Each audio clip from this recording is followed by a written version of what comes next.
आज के वीडियो में डिस्कस करने वाले हैं कि किसी हम अवकल समीकरण को किस प्रकार से निर्मित कर सकते हैं। देख सकते हैं हम हेडिंग। मैं ये कहना चाह रहा हूँ कि यदि मान लो आपको एक साधारण सा समीकरण दे दिया जाता है x square plus y square is equal to a square.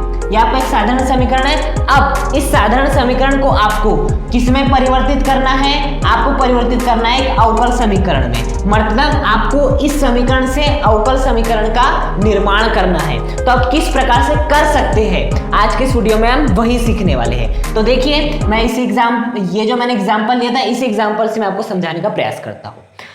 देखिए, जो भी आपका साधारण अवकल समीकरण होगा उसमें सबसे पहले देखिए कि कांस्टेंट कितने हैं। कांस्टेंट यहां पर है केवल एक, और वो क्या है? आपका ए है ए। सबसे पहले ये पहचानिए कि कांस्टेंट कितने हैं। एक कांस्टेंट है, दो कांस्टेंट है, तीन कांस्टेंट है। फिलहाल यहां पर केवल एक कांस्टेंट है, वो है आपका ए।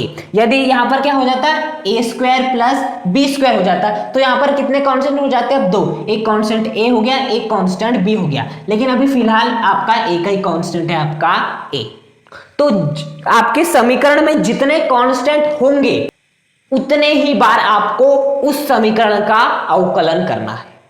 बात समझ में आ रही है? तो एक कांस्टेंट है तो इसका हम एक बार क्या करेंगे? अवकलन करेंगे विद रिस्पेक्ट टू एक्स। तो एक बार क्या कर लेंगे? D by d x of x square plus y square, और एक बार क्या कर लेंगे? D by d x of a square. बात समझ में आ रही है? अब इसका करेंगे तो कितना हो जाएगा? 2x plus 2y d y by d x is equal to a square. क्या है? कांस्टेंट है, क्योंकि ए कांस्टेंट है तो ए स्क्वायर भी कांस्टेंट होगा। कांस्टेंट का अवकलन कितना होता है? 0 होता है। बात समझ में आ रही है? अब क्या कीजिए, कुछ करने की जरूरत नहीं। आप एक चीज कर सकते कि यहां पर भी 2 है, यहां पर भी 2 है, 2 का भाग इस पूरे समीकरण में लगा दीजिए। तो क्या हो जाएगा? x plus y divide by d x is equal to 0 का भाग 2 में लगाएंगे तो 0 आएगा। तो हमने ये जो आपको साधारण सा समीकरण दिया था, इसे हमने किस में चेंज कर लिया? आपका एक अवकल समीकरण में चेंज कर लिए। और यहां पर एक बात गौर कर सकते हैं आप कि ये जो आपका अवकल समीकरण आया है, इस अवकल समीकरण में जो कांस्टेंट पहले आपको दिया था वो नहीं है। तो यही खासियत है कि जब भी आप एक साधारण समीकरण से अवकल समीकरण में उसे चेंज करते हैं तो जो कांस्टेंट होता है उसे आपको रिमूव करना होता है। कांस्टेंट रिमूव हो गया, इसका मतलब आपका जो भी समीकरण बनेगा वही क्या होगा? अवकल समीकरण होगा। बात समझ में आ रही है किस प्रकार से हमें करना है? तो अब मैं यहां पर कुछ एग्जाम्पल लूंगा, कुछ क्वेश्चन लूंगा, जिससे आप और भी बेहतर तरीके से समझ पाओगे कि किस प्रकार से हम अवकल समीकरण में परिवर्तित कर सकते किसी भी समीकरण को। यहां पर कुछ क्वेश्चन मैंने ले लिया है जिन्हें कि आपको अवकल समीकरण में परिवर्तित करना है। सबसे फर्स्ट क्वेश्चन क्या है? y is equal to mx। अब देखिए, यहां पर कितने कांस्टेंट नजर आ रहे हैं आपको? एक ही कांस्टेंट नजर आ रहा है, वो है m। क्या कर दीजिए? एक बार इसका डिफरेंशिएशन कर दीजिए। तो किसके रिस्पेक्ट में? x के रिस्पेक्ट में। तो यहां पर भी क्या हो जाएगा? D by d x of mx। ये कितना हो जाएगा? D y by d x is equal to, यहां कितना आ जाएगा? m आ जाएगा। जैसे मैं mx का अवकलन करेंगे विद रिस्पेक्ट टू x तो कितना आ जाएगा? m आ जाएगा। इसे नाम दीजिए समीकरण नंबर 1, इसे नाम दीजिए समीकरण नंबर 2। अब समीकरण 1 को थोड़ा ध्यान से देखिए। y इज इक्वल टू क्या दिया है? mx दिया है। अब यहां से किसकी वैल्यू निकाल लीजिए? m की। तो m की वैल्यू क्या निकल जाएगी? y upon x is equal to m। देखिए, x इधर आ जाएगा तो y upon x is equal to m। इसे नाम दीजिए समीकरण नंबर 3। अब थोड़ा ध्यान दो, समीकरण नंबर 2, समीकरण नंबर 3, समीकरण 2 का भी राइट हैंड साइड m ही है, समीकरण नंबर 3 का भी राइट हैंड साइड m ही है। यदि राइट हैंड साइड आपस में बराबर होते हैं तो लेफ्ट हैंड साइड भी आपस में बराबर हो जाते हैं। मतलब हम क्या लिख सकते हैं? D y by d x is equal to y upon x. बात समझ में आ रही है? राइट हैंड साइड बराबर है तो लेफ्ट हैंड साइड भी आपस में बराबर हो जाएंगे। प्लस के वाई अपॉन एक्स को इधर ला लो तो d y by of d x minus का y upon x is equal to 0। तो देखिए, क्या हमने कांस्टेंट को रिमूव कर दिए? बिल्कुल कर दिए।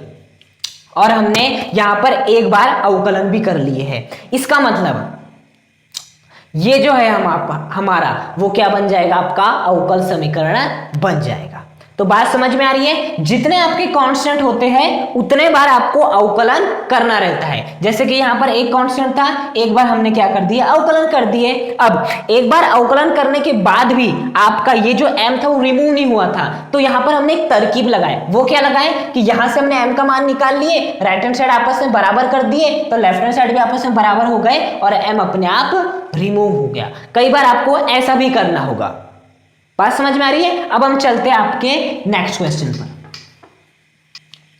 सेकंड क्वेश्चन क्या है आपका, y is equal to a sine x plus b है। इसे आपको परिवर्तित करना है अवकल समीकरण में। अब यहाँ पर एक बात गौर कीजिए, यहाँ पर कितने कांस्टेंट है, यहाँ पर दो कांस्टेंट है, एक हो गया a, एक हो गया b। मतलब हमें कितने बार अवकलन करना है, हमें अवकलन करना है 2 बार। तो सबसे पहले हम फर्स्ट बार करेंगे, तो क्या हो जाएगा, dy by dx is equals to कितना हो जाएगा आपका, a तो बाहर निकल जाएगा क्योंकि कांस्टेंट है। Sine of x plus b का यदि आप अवकलन करते हैं तो क्या हो जाएगा, cos of x plus b होगा। क्या कोई कांस्टेंट रिमूव हुआ, a भी रिमूव नहीं हुआ, b भी रिमूव नहीं हुआ, कोई बात नहीं। यहाँ पर 2 कांस्टेंट है तो हमें 2 बार अवकलन करना पड़ेगा, तो हम और एक बार अवकलन कर लेते हैं। तो इस dy बाय dx का यदि हम और एक बार अवकलन करते हैं विद रिस्पेक्ट टू x तो क्या हो जाएगा, इस प्रकार से लिखेंगे, is equals to a cos x plus b का हमें क्या करना है, डिफरेंशिएशन अवकलन करना है। तो वो कितना हो जाएगा आपका, a तो कांस्टेंट है बाहर रहेगा, cos x प्लस b का कितना हो जाता है, माइनस का साइन x प्लस b। बात समझ में आ रही है। अब dy dx of dy by dx कितना होता है, d2y बाय dx2, इसकी वैल्यू इतनी ही होती है, इज इक्वल्स टू इसे हम क्या लिख सकते हैं, माइनस का a sine x plus b। क्या 2 बार अवकलन करने के बाद भी ये दोनों कांस्टेंट रिमूव हुए, बिल्कुल नहीं हुए। आप थोड़ा दिमाग लगाइए, क्या समीकरण, इसे हम क्या दे देते हैं, समीकरण नंबर 1 दे दो। अब समीकरण 1 को थोड़ा ध्यान से देखो, a sine x plus b की वैल्यू कितनी है, y। मतलब मैं इस a sine x plus b के स्थान पे क्या लिख सकता हूं, मैं y लिख सकता हूं। लिख दीजिए d2y bye dx2 is equal to, ये तो माइनस रहेगा, इसके स्थान पे समीकरण नंबर 1 से मैं क्या लिख दूंगा, y। ओके, अब इस माइनस वाई को इधर ला लो तो वो किस में चेंज हो जाएगा, आपके प्लस के y में, और इधर क्या बच जाएगा, 0। देखिए क्या यहाँ पर आपके a और b रिमूव हो चुके हैं, बिल्कुल हो चुके हैं। यहाँ पर a और b है ही नहीं, और हमने 2 बार यहाँ पर क्या कर लिया है, अवकलन भी कर लिया है। तो बात समझ में आई कि हमें किस प्रकार से किसी भी साधारण समीकरण को अवकल समीकरण में परिवर्तित करना है। अब हम चलते हैं आपके थर्ड क्वेश्चन पर। थर्ड क्वेश्चन क्या है आपका, x upon a plus y upon b is equal to 1। सबसे पहले देखिए यहाँ पर कितने कांस्टेंट है, ऑब्वियस बात है 2, एक है आपका a और आपका b। कितने बार अवकलन करना होगा, 2 बार करना होगा।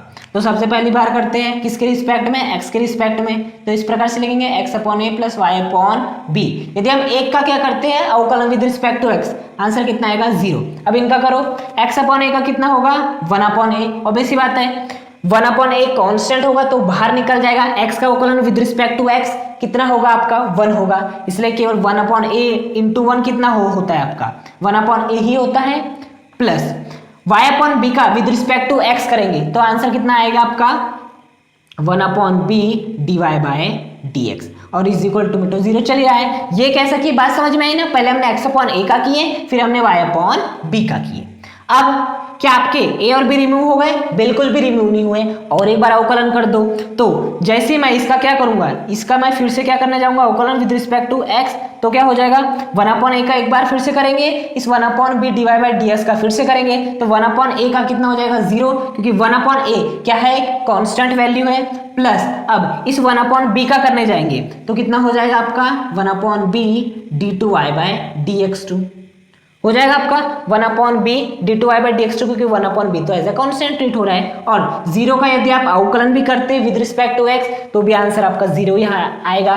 क्या आपका अभी भी रिमूव हुए हैं कांस्टेंट, बिल्कुल एक कांस्टेंट तो आपका रिमूव हो गया है, और वो कौन सा कांस्टेंट है आपका a।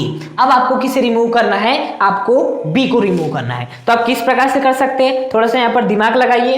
देखिए हम क्या करते हैं, इस b को हम इधर भेज देते हैं, हाँ, तो 1 upon B d2y by dx2 बचेगा, इज इक्वल्स टू 0, बी को इधर भेज दो तो d2y bye dx2 is equals to क्या हो जाएगा 0। देखिए क्या यहाँ पर a है, बिल्कुल नहीं है। क्या यहाँ पर b है, बिल्कुल नहीं है। इसका तात्पर्य क्या हुआ कि हमने ये जो आपका समीकरण दिया था इसे हमने किसमें परिवर्तित कर लिए, इसे हमने परिवर्तित कर दिए एक अवकल समीकरण।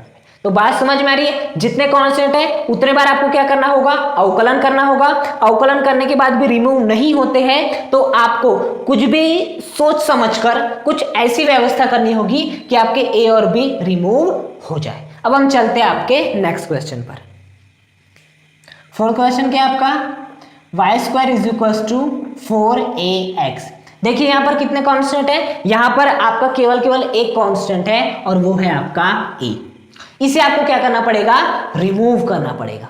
तो किस प्रकार से हम रिमूव कर सकते हैं, और ऐसी बात है, एक तरीका डिफरेंशिएशन कर दो, तो वाई स्क्वायर का भी कर दो, 4x का भी कर दो। वाई स्क्वायर का differentiation with respect to x 2y dy by dx हो जाएगा इज इक्वल्स टू 4x का, 4a तो कॉमन है, x का कितना हो जाएगा आपका 1 हो जाएगा। अब क्या आपका a कांस्टेंट रिमूव हो गया, बिल्कुल नहीं हुआ। अब क्या करें, देखिए इसे नाम दिए समीकरण नंबर 1, इसे नाम दिए समीकरण नंबर 2। अब समीकरण 1 को ध्यान से देखो, इस समीकरण 1 से आप किसकी वैल्यू निकाल लो, 4a की वैल्यू निकाल लो। किसकी वैल्यू निकाल लो, 4a की वैल्यू निकाल लो। तो इस 4a की वैल्यू निकालने के लिए x को हमें इधर भेजना पड़ेगा, तो वाई स्क्वायर अपॉन x किसके बराबर हो जाएगा 4a। इसे नाम दिए समीकरण नंबर 3। यहाँ से 4a की वैल्यू कितनी निकल गई, x को इधर भेज देंगे, वाई स्क्वायर अपॉन x। समीकरण नंबर 2 समीकरण नंबर 3 को ध्यान से देखो, दोनों का ही समीकरण 2 समीकरण 3 का राइट हैंड साइड आपस में क्या है, बराबर है। तो अब इसी बात है, लेफ्ट हैंड साइड भी आपस में क्या हो जाएंगे, बराबर हो जाएंगे। तो 2y dy by dx is equal to कितना हो जाएगा, वाई स्क्वायर अपॉन x हो जाएगा। क्योंकि राइट हैंड साइड आपस में बराबर है तो लेफ्ट हैंड साइड भी आपस में क्या हो जाएंगे, बराबर हो जाएंगे। वाई स्क्वायर अपॉन x को इधर ला लो तो 2y dy by dx plus का वाई स्क्वायर अपॉन x इधर आएगा तो माइनस का y square upon x is equal to 0। आप यहाँ पर ध्यान से देख सकते हैं कि जो आपका समीकरण दिया था उसमें से हमने जो कांस्टेंट टर्म था उसे क्या कर दिया, रिमूव भी कर दिया है और आपका अवकलन समीकरण में भी चेंज कर दिया है। अब हम चलते हैं आपके नेक्स्ट क्वेश्चन पर। फिफ्थ क्वेश्चन क्या है आपका, x square is equal to 4a1। यहाँ पर भी एक ही कांस्टेंट है, एक बार डिफरेंशिएट कर देते हैं। एक्स स्क्वायर का differentiation with respect to x 2x, 4a का कितना हो जाएगा 4a dy बाय dx। इसे नाम दीजिए समीकरण नंबर 1, इसे नाम दीजिए समीकरण नंबर 2। अब क्या कीजिए, समीकरण नंबर 1 से किसकी वैल्यू निकाल लीजिए, इस 4a की वैल्यू निकाल लो। तो कितनी हो जाएगी, x square is equal to 4ay। किसकी वैल्यू निकालनी है, इस 4a की वैल्यू निकालनी है, तो y को इधर भेज दो तो x square upon y is equal to कितना हो जाएगा 4a। देख सकते हैं समीकरण नंबर 2 में हम क्या कर सकते हैं, समीकरण नंबर 3 से 4a का मान रख सकते हैं। तो जैसे हम रखेंगे तो क्या हो जाएगा 2x is equal to 4a के स्थान पे कौन सी वैल्यू रख देंगे, समीकरण नंबर 3 से एक्स स्क्वायर अपॉन वाई। तो यहाँ पर क्या लिख देंगे, एक्स स्क्वायर अपॉन वाई और ये आपका d y by d x चल ही रहा है। इसके बाद क्या कर सकते हैं, इस x square upon y d y by d x को दे डालो तो 2x minus x square upon y कितना हो जाएगा, d y by d x is equal to क्या हो जाएगा 0। आप देख सकते हैं जितने भी आपके कांस्टेंट थे, हालांकि एक ही कांस्टेंट था आपका, उसे भी हमने क्या कर दिए, रिमूव कर दिए। और हमने केवल कितने बार डिफरेंशिएशन करे, एक बार डिफरेंशिएशन करे। बात समझ में आ रही है। अब हम चलते हैं आपके लास्ट क्वेश्चन पर। सिक्स्थ क्वेश्चन क्या है आपका, x square upon a square minus का y square upon b square is equal to 1। देखिए इसके आपको क्या करना है, सबसे पहले इनका एलसीएम ले लीजिए। कितना हो जाएगा, ए स्क्वायर बी स्क्वायर ऊपर हो जाएगा x square b square minus a square y square is equal to 1। A square b square को इधर भेज दो तो x square b square minus a square y square is equal to a square b square. तो देखिए इस equation को हमने इसमें चेंज कर लीजिए, कर लिए। अब इसके बाद क्या कर दो, इनका डिफरेंशिएशन कर दो with respect to x. Okay, तो जैसे हम इसका डिफरेंशिएशन करेंगे विद रिस्पेक्ट टू एक्स तो कितना हो जाएगा आपका 2x बी स्क्वायर माइनस यहाँ कितना हो जाएगा a square 2y dy by of dx is equal to a square base b square का डिफरेंशिएशन कितना हो जाएगा आपका 0 हो जाएगा। बात समझ में आ रही है। अब देखिए यहाँ पर भी 2 है, यहाँ पर भी 2 है, 2 का भाग लगा दीजिए तो कितना बचेगा, केवल बी स्क्वायर एक्स बचेगा यहाँ पर केवल, माइनस का यहाँ पर कितना बचेगा ए स्क्वायर वाई बचेगा यहाँ पर, केवल 2 तो गायब हो जाएगा, d y by of d x is equal to 0 का भाग 2 में लगाएंगे तो 0 ही आएगा। कितने कांस्टेंट दिए हुए होते हैं आपको? 2 कांस्टेंट दिए होते हैं, तो हमें कितने बार डिफरेंशिएशन करना होगा? 2 बार। एक बार तो कर लिए, क्या कोई कांस्टेंट रिमूव हुआ? बिल्कुल रिमूव नहीं हुआ। आगे क्या कर सकते हैं हम? देखिए इस माइनस के a square y d y by d x को उधर ले जा लो, तो b square x is equal to कितना हो जाएगा? A square y d y by of d x हो जाएगा। हो जाएगा। क्या अभी भी कोई कांस्टेंट रिमूव हुआ? बिल्कुल नहीं हुआ, अभी भी बी है, अभी भी ए आपका है ही। इसे क्या नाम दे दो? समीकरण नंबर 1 दे दो। दे दिया हमने समीकरण नंबर 1। अब इसका क्या कर दो? फिर से डिफरेंशिएशन कर दो with respect to x. Okay, b square x का जैसे हम डिफरेंशिएशन करेंगे विद रिस्पेक्ट टू एक्स, तो केवल क्या बचेगा आपका? बी स्क्वायर बचेगा। अब यहां पर डिफरेंशिएशन करेंगे विद रिस्पेक्ट टू एक्स, तो ए स्क्वायर क्या है? कांस्टेंट है, उसे तो बाहर ले लेंगे। अब देख सकते हो यहां पर आपके 2 फंक्शन है, एक है आपका y, एक है आपका d y by d x. इनका में क्या करना है? डिफरेंशिएशन। तो यहाँ पर हमें क्या करना पड़ेगा? यहाँ पर लग जाएगा आपका चेन रूल। तो क्या हो जाएगा? y को छोड़ेंगे, d y by d x का करेंगे तो कितना हो जाएगा? D two y of d x two, plus d y by of d x को छोड़ेंगे, किसका करेंगे? इस y का करेंगे तो कितना हो जाएगा? D y by of d x हो जाएगा। बात समझ में आ रही है?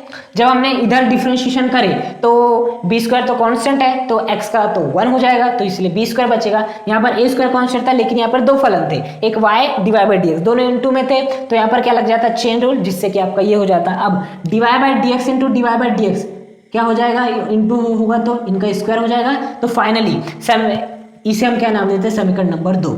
क्या अभी भी कांस्टेंट पूरी तरह से रिमूव हो गए हैं? आपका आंसर होगा नहीं, बिल्कुल नहीं हुए। अब यहाँ पर हम क्या कर सकते हैं? एक चीज कर लो आप, समीकरण नंबर 1 और समीकरण नंबर 2 का भाग लगा दो। मतलब b square upon x upon b square is equal to a square y divide by d x upon a square y d two y by d x two plus d y by d x का whole square. ऐसा कर दो आप। क्या किया हमने?